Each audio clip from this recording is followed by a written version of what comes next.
Arya dari kelas 11 MIPA. Pada saat ini saya akan menceritakan kisah perlawanan Goa. Kerajaan Goa merupakan salah satu kerajaan yang sangat terkenal di Nusantara. Pusat pemerintahannya berada di Sambuopu yang sekaligus menjadi pelabuhan kerajaan Goa.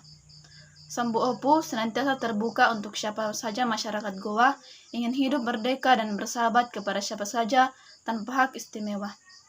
Masyarakat Goa senantiasa berpegang pada prinsip hidup sesuai dengan kata-kata, "Tanahku terbuka bagi semua bangsa, Tuhan menciptakan tanah dan laut, tanah dibagikannya untuk semua manusia, dan lautan milik kita bersama."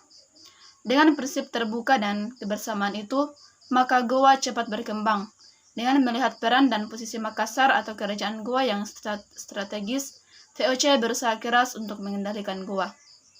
Pada tahun 1634, VOC melakukan blokade terhadap pelabuhan Sambuopu, tetapi gagal karena perahu-perahu Makassar yang berukuran kecil lebih lincah dan mudah bergerak di antara pulau-pulau yang ada. Oleh karena itu, saat kapal-kapal VOC sedang berpatroli dan menemui perahu-perahu orang-orang Bugis, Makassar dan yang lain segera diburu, ditangkap dan dirusaknya. VOC menjalin hubungan dengan seorang pangeran Bugis dari Bone yang bernama Aru Palaka.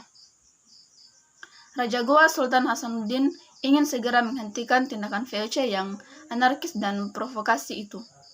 Seluruh kekuatan dipersiapkan untuk menghadapi VOC, seperti membangun benteng pertahanan sepanjang pantai dan melakukan koordinasi dengan sekutu. Sementara itu, VOC juga mempersiapkan diri untuk menundukkan Goa dengan menggunakan politik divide et impera yang mulai dilancarkan. VOC menjalin hubungan dengan pangeran Bugis dari Bone yang bernama Aru Palaka.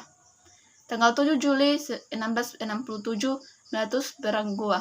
Tentara VOC dipimpin oleh Cornelius Johnson Spelman, diperkuat oleh pengikut Aru Palaka dan ditambah orang-orang Ambon di bawah pimpinan Chonker van Manipa. Kekuatan VOC ini menyerang pasukan Goa dari berbagai penjuru dan berhasil mendesak pasukan Hasanuddin. Benteng pertahanan tentara Goa di Barombang dapat diduduki oleh pasukan Aru Palaka. Hasanuddin kemudian dipaksa untuk menandatangani perjanjian Bungawa pada tanggal 18 November tahun 1667 yang isinya adalah: yang pertama, Goa harus mengakui hak monopoli VOC. Yang kedua, semua orang barat kecuali Belanda harus meninggalkan wilayah Goa. Yang ketiga, Goa harus membayar biaya perang. Sultan Hasanuddin tidak ingin melaksanakan isi perjanjian itu karena isi perjanjian itu bertentangan dengan hati nurani dan semboyan masyarakat Goa atau Makassar. Pada tahun 1668, Sultan Hasanuddin mencoba menggerakkan kekuatan rakyat untuk kembali melawan kewenangan VOC itu, namun berhasil dipendamkan oleh VOC.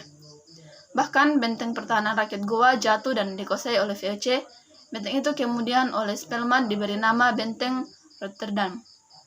Dengan sangat terpaksa, Sultan Hasanuddin harus melaksanakan isi perjanjian Bungawa. Meskipun begitu, pada kenyataannya VOC tidak mampu mengendalikan dan memaksakan monopoli perdagangan di perairan Indonesia Timur.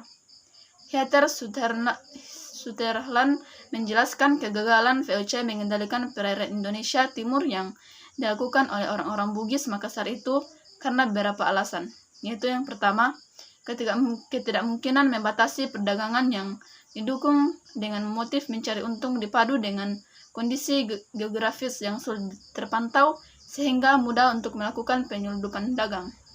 Yang kedua, VOC memiliki kelemahan dalam pemasaran karena mengejar keuntungan yang tinggi dan tidak mampu membangun jaringan dengan pasar lokal atau tidak paham dengan selera pasar lokal.